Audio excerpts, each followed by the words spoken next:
Hello प्यारे बच्चों, मेरा नाम है अर्जुन सक्सेना और आप सभी का स्वागत करता हूं मैग्नेट ब्रेन के यूट्यूब चैनल पे।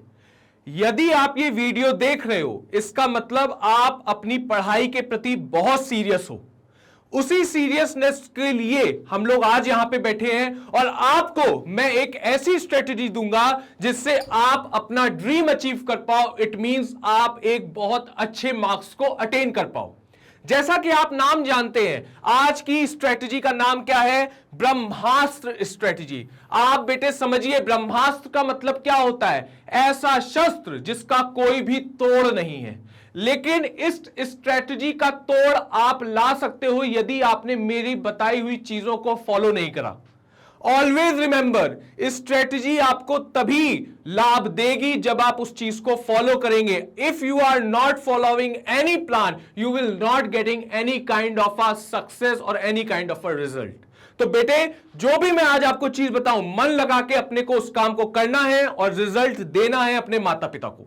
सो ऑन दैट नोट, आज की क्लास का मेन पॉइंट क्या है कि हम लोगों को मार्क्स कितने स्कोर करने हैं? 95 मार्क्स स्कोर करेंगे। और कुछ बच्चे होंगे कि सर मेरा तो सिलेबस भी नहीं हुआ अभी, सर मेरा तो इतना सिलेबस बचा हुआ है, सर मेरा इतना सिलेबस बचा, मैं टाइम ही नहीं है सर, कंप्लीट कैसे करूं? अरे भाई, अगर इतना सोचोगे तो सिलेबस कैसे कंप्लीट करोगे?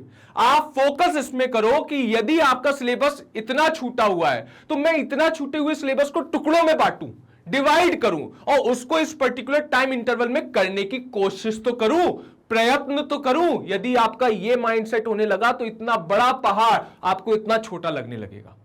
चलिए बात करते हैं। सबसे पहले साइंस की मैं बात करूंगा, because I am a science teacher. मैं अगर बात करूं तो टोटल नंबर ऑफ डेज कितने बचे हैं? 90। आप कहोगे सर कैसी बात कर रहे हो? टोटल 5 मंथ्स बचे हैं।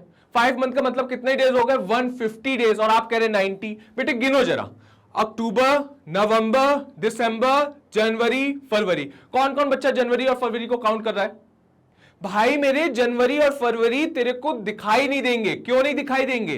प्री बोर्ड, वाइवा, प्रैक्टिकल, ये एग्जाम, वो एग्जाम, कहां से आपको पता चलेगा? प्रेशर। ठीक है, तो कितने मंथ है आपकी पढ़ाई के लिए? अगर देखा जाए तो ओनली 3 मंथ्स। और अगर आपको उस 2 मंथ को उपयोग में लेना है तो you have to do the practice practice practice practice. Clear है? अगर मैं बात करूं टोटल नंबर ऑफ चैप्टर्स कितने हैं? 13। सर 14 होते हैं, 13 कैसे? मैंने अवर एनवायरमेंट काउंट नहीं करा है। तो टोटल नंबर ऑफ चैप्टर कितने हैं? 13। हाँ या ना? अब इस 13 चैप्टर को मैं कैसे कंप्लीट करूंगा, ये भी सारी चीजें आपको आज ही पता चलेंगी। 13 चैप्टर को जो मैंने डिवाइड करा है वो 2 सेक्शन में डिवाइड करा है। एक है मॉडरेट चैप्टर, दैट मींस ऐसे चैप्टर जिसमें मेरे को ज्यादा प्रयत्न करने की आवश्यकता नहीं है, वो चीजें आसानी से लर्न हो सकती हैं। और एक ऐसा चैप्टर है जो कि बहुत हाई लेवल का है, जिसमें मेरे को बहुत ज्यादा प्रैक्टिस की आवश्यकता है। जैसे कि आप यहां पे देखें तो मैंने टफ चैप्टर में रखा है कार्बन एंड इट्स कंपाउंड। मैं सारी चीजें बताऊंगा कैसे अपने को ये वाले चैप्टर भी कंप्लीट करने हैं। Metal and non metal, heredity, evolution कटा है, how do organism reproduce, electricity and magnetic effect of electric current. सबसे पहले हम लोग बात कर लेते हैं सर केमिस्ट्री के बारे में कि सर केमिस्ट्री में बता दो क्या करा जाए। ध्यान से देखिए, अभी जो समय आपका चल रहा है उसमें सिर्फ और सिर्फ आपको एनसीईआरटी फॉलो करनी है और कोई बुक फॉलो नहीं करनी है। एनसीईआरटी में जितना लिखा है बस उतना फॉलो करना है। सो सर कैसे सिलेबस कंप्लीट करें? सिलेबस के लिए मैंने आपको प्रॉमिस करा हुआ है कि दिसंबर की लास्ट वीक तक आपका सिलेबस कंप्लीट होके आपके पास होगा। तो उसके लिए आपको क्या करना है? प्रॉपर तरीके से मेरी क्लासेस को लेना है। यदि आपने एक भी क्लास छोड़ दी तो आप ये समझिए कि आप 10 दिन पीछे चले गए और फिर कवर करने में दिक्कत होगी सर। तो उसके लिए आपको प्रॉपर क्लास लेनी पड़ेगी and after the taking of class आपको क्या करना पड़ेगा? एनसीईआरटी की रीडिंग करनी पड़ेगी। एनसीईआरटी की रीडिंग भी नहीं आती है कई बच्चों को करनी। मैं आपको बताता हूं, आप यदि एनसीईआरटी को रीड करोगे तो बीच बीच में आपको प्रश्न देखने को मिलेंगे, क्वेश्चन देखने को मिलेंगे, क्वेश्चन के साथ साथ इंटेक्स्ट क्वेश्चन देखने को मिलेंगे। एनसीईआरटी में एक्टिविटी भी रखी है। तो उन सारी चीजों को आपको मार्क करते हुए चलना है और एट द एंड जब आप रीडिंग कंप्लीट कर लेंगे उसको आंसर लिखना है।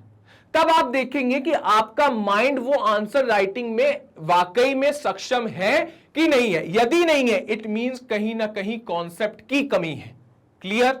सारी चीजें बता रहा हूं सर, कॉपी पेन लेके बैठिएगा, आपके भविष्य का सवाल है। आगे देखिए, metal and non metal, carbon and its compound. Carbon and its compound में बच्चा बहुत डरा होता है कि सर कार्बन की प्रॉपर्टी है, उसके एलोट्रॉप्स है, नेमिंग है, ये रिएक्शन वो रिएक्शन, ये रिएक्शन वो रिएक्शन, कैसे करूं? तो बच्चों की सबसे बड़ी गलती है कि आप लोग लर्निंग मेथड में चले जाते हो। Always remember, at the end learning method आपको कभी भी हेल्प नहीं करेगा। तो कौन सा मेथड आपको हेल्प करेगा? You need to do only and only revision. आपको क्या करना है? रिवीजन करना है सर। कैसे करेंगे भाई? आप समझिए, जैसे कि फॉर एग्जांपल एक रिएक्शन है, मैंने उसको 1 घंटे बैठ के लर्न करा। यदि आप उस 1 आवर को, दैट मीन्स 60 मिनट को 15 into 4 कर दो, हाँ या ना? 15-15 मिनट के स्लॉट आप डिवाइड करो और उसमें रिवाइज करो, उसमें रिवाइज करो, उसमें रिवाइज करो। बेटे मेरी गारंटी है पेपर के बाद भी आपको वो रिएक्शन कभी नहीं भूलोगे। नेक्स्ट चीज, हेरिडिटी में डायग्राम बहुत इंपॉर्टेंट है। डायग्राम बहुत इंपॉर्टेंट है। कैसे? How do organism reproduce, diagram is very very important. कैसे होगा? जब आप उसका प्रैक्टिस करेंगे। और सबसे सिंपल चीज, आप सब चीजें भूल जाओ। आज के समय में मैग्नेट ब्रेन में क्लास 10th में कौन सा चैप्टर चल रहा है? That is life process. Life process में बस पूरा अपना 100% दो और धीरे धीरे धीरे धीरे कर करके दिसंबर तक, मैं फिर कह रहा हूं, आपका सिलेबस आपके हाथ में होगा। जनवरी और फरवरी में only you have to do what? Question practice, question practice, question practice, वो भी कराई जाएगी।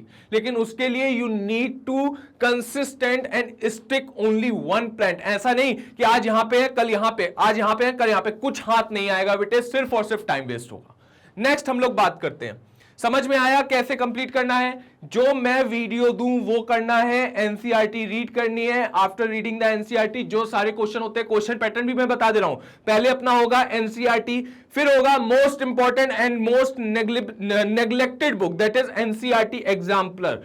उसके बाद आपका होगा एमआईक्यू, पीवाईक्यू एंड आपका होगा एमसीक्यू, जो कि होगा दोनों चीजों से रिलेटेड, एनसीईआरटी से भी होगा और पीवाईक्यू से भी होगा। इट मींस आपकी क्वेश्चन प्रैक्टिस भी चैप्टर कंप्लीशन के साथ हो रही है। तो दिक्कत क्या है भाई? बस आपको बैठना है स्क्रीन के सामने और फोकस करना है अपनी पढ़ाई पे।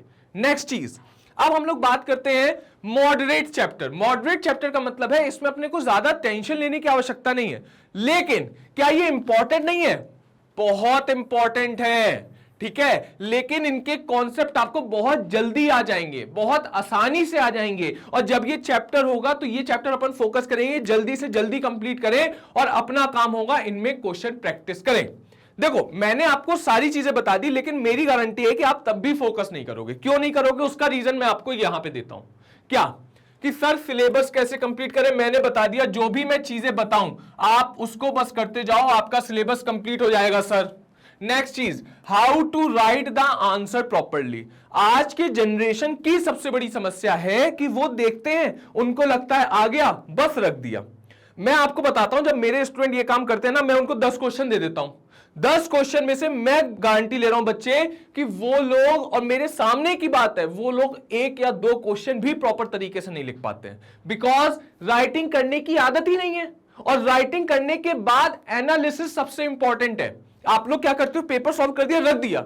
वो पेपर सॉल्व करना कोई वैल्यू ही नहीं देगा आपको जब तक आप एनालिसिस नहीं करोगे। एनालिसिस कैसे करी जाती है? फॉर एग्जांपल मैंने 10 क्वेश्चन दिए, 10 क्वेश्चन में से आपने 5 क्वेश्चन प्रॉपर तरीके से करे और 5 में कहीं ना कहीं आप अटके, आपको पता है कहां अटके हो। अब उस रिलेटेड कॉन्सेप्ट को आप रिवाइज करो, देन वो क्वेश्चन प्रैक्टिस करो, देन वो आप दोबारा लिखो। आपका एनालिसिस तब माना जाएगा कि आपने उस पेपर में अपना 100% दिया है। नेक्स्ट है how to manage time and control anxiety. देखो एंजाइटी तो होगी, इसको कंट्रोल अपन नहीं कर सकते, लेकिन इसको कम कर सकते हैं। वो कैसे? एंजाइटी तब होती है जब अपन खाली बैठे हो, खाली बैठने के साथ साथ ये सोचे कि भाई मेरा बोर्ड में क्या होगा, भाई मेरा बोर्ड में क्या होगा, भाई बोर्ड में नंबर आएंगे कि नहीं आएंगे, भाई कैसे बोर्ड क्लियर करूं। तो इसके लिए सिर्फ और सिर्फ एक सॉल्यूशन, माइंड बिजी रखो। और बिजी किस में रखो? फोन में नहीं, रील्स में नहीं, इंस्टाग्राम में नहीं, सिर्फ और सिर्फ पढ़ाई में। भले ही आपसे हो सर या फिर ना हो, मैं कह रहा हूं एक दिन नहीं होगी, 2 दिन नहीं होगी, तीसरे दिन आपको माइंड आपका खुद बताएगा कि कैसे स्टडी को मैनेज करना है सर। और ये ऐसा नहीं है कि ये सिर्फ साइंस में ही एप्लीकेबल है, ये आपके सारे के सारे सब्जेक्ट में एप्लीकेबल है सर। सारी चीजें हैं आपके हाथ में अभी भी। यदि ये समय निकल गया, ये 1 मंथ निकल गया, चीजें हाथ से निकल जाएंगी सर। YouTube पे आपको बहुत सारी वीडियो मिलेंगी, how to attain 98% in just 1 month, लेकिन वो सिर्फ और सिर्फ सर दिलासा देने के लिए है आपको। तो उन सारी चीजों में मत पड़िए, फोकस यहां पे रखिए, क्योंकि मां बाप का नाम अपने को रोशन करना है। जो उन्होंने हम पे भरोसा रखा है उस चीज पे खड़े उतरना है, ठीक है। आइए देखते हैं नेक्स्ट चीज। नेक्स्ट क्या है, देखो मैं आपको बताने वाला हूं कि अब प्रॉपर कैसे करें काम, कि अपनी आदतों को कैसे सुधारें। आदतें कैसे सुधरेंगी, देखो एक होता है चैलेंज जिसका नाम है 75 डे चैलेंज। आप एक टाइम टेबल बताओ। अब मैं आपको टाइम टेबल नहीं बताऊंगा कि आप 5 बजे उठो, ये करो वो करो। आप उठो आराम से। क्या सर आराम से मतलब 8 बजे उठो? मैं कह रहा हूं हाँ 8 बजे उठो, क्योंकि वो उठने का भी कोई मतलब नहीं है कि आप उठो और सोते रहो पढ़ते रहो, कोई मतलब नहीं उस पढ़ाई का बेटे। आप सुबह उठो आराम से और टाइम डिसाइड करो कि मेरे को इतना घंटा इस पर्टिकुलर सब्जेक्ट को देना है, इतना घंटा इस पर्टिकुलर सब्जेक्ट को देना है। अब उसमें यह मत इंक्लूड करना कि मेरे को खाना खाने का टाइम है, खेलने का टाइम है, नहीं। सिर्फ और सिर्फ आप ये फोकस करो कि मेरे को इतने घंटे पढ़ाई करनी है। ये भी नहीं करो कि मेरे को 7 से लेकर 10 बजे तक पढ़ाई करनी है। आप ये फोकस करो कि मैथ को मेरे को 2 घंटे देने हैं, साइंस को मेरे को 2 घंटे देने हैं, सोशल को मेरे को 2 घंटे देने हैं। वो कब देने हैं वो आपका माइंड डिसाइड करेगा कि अभी मेरा पढ़ने का मन हो रहा है, अभी मैं पढ़ूंगा, अभी मेरा पढ़ने का मन हो रहा है, अभी मैं पढ़ूंगा। कितना पढ़ूंगा? 2-2 घंटे पढ़ूंगा। अब आप कहोगे सर टाइम मेरे पास कम बचेगा, क्योंकि मेरा माइंड तो कभी नहीं जाएगा पढ़ाई के लिए। लेकिन बेटे वो आपको आत्मग्लानि होगी। ये सिर्फ 1 दिन चलेगा, 2 दिन चलेगा, तीसरे दिन अपने आप शेड्यूल बन जाएगा। अगर मेरा विश्वास नहीं कर पा रहे हो, ये चीज फॉलो कर लेना। जहां इतना टाइम वेस्ट करे वहां 3 दिन और सही, आपको अपने आप रिजल्ट पता चलने लगेगा बेटे। Next, in that challenge you need to follow some simple rule. पहला, टाइम टेबल फॉलो करना है। टाइम टेबल कैसा? कि प्रॉपर टाइम टेबल हो कि मेरे को इस सब्जेक्ट को इतना घंटा देना है, इतने क्वेश्चन प्रैक्टिस करने हैं डेली के डेली, इतना टॉपिक कंप्लीट करना है, इतना क्वेश्चन प्रैक्टिस करना है डेली के डेली। और ये नहीं कि मैंने मंथ का टाइम टेबल बना लिया, वीक का टाइम टेबल बना लिया, नहीं। आप डे वाइज टाइम टेबल बनाइए। डे वाइज कैसे? रात को सो रहे हैं, रात को ही मैंने बना लिया कि मेरे को फिजिक्स में ये चैप्टर कंप्लीट करना है कल, इतने नंबर ऑफ टॉपिक कंप्लीट करने कल, और इतने क्वेश्चन करने हैं कल। और वो पेपर आप अपने दीवार पे चिपका लो, और डेली जब सुबह उठो कि भाई ये चीज मेरा टास्क है, आज तो यही कंप्लीट करूंगा, और फिर सो जाओ, फिर यही काम करो। बेटे याद दिला रहा हूं, डेली के डेली जब आपका टास्क कंप्लीट होगा ना, कॉन्फिडेंस आसमान छुएगा आपका। अपने लिए सेल्फ रिस्पेक्ट बढ़ जाएगी आपकी कि भाई मैंने अपने आप को जो टास्क दिया है वो मैं कंप्लीट कर लिया और उसमें मैंने अच्छे मार्क्स अटेन करे। बात क्लियर है? नेक्स्ट, एनसीईआरटी क्वेश्चन बहुत जरूरी है। Bound time period. Bound time period का मतलब है कि इतना पर्टिकुलर टाइम एक सब्जेक्ट को देना है, उसी में ही मेरे को झंडे गाड़ने। अब क्या होता है मैं आपको बताता हूं। जैसे फॉर एग्जांपल, रात को सोते वक्त मैंने बताया कि टॉपिक में मेरे को 150 क्वेश्चन करने हैं, लेकिन 2 घंटे में मेरे से 100 ही क्वेश्चन हो पाए। क्या वो 50 क्वेश्चन के लिए एक्स्ट्रा टाइम दूं? नहीं।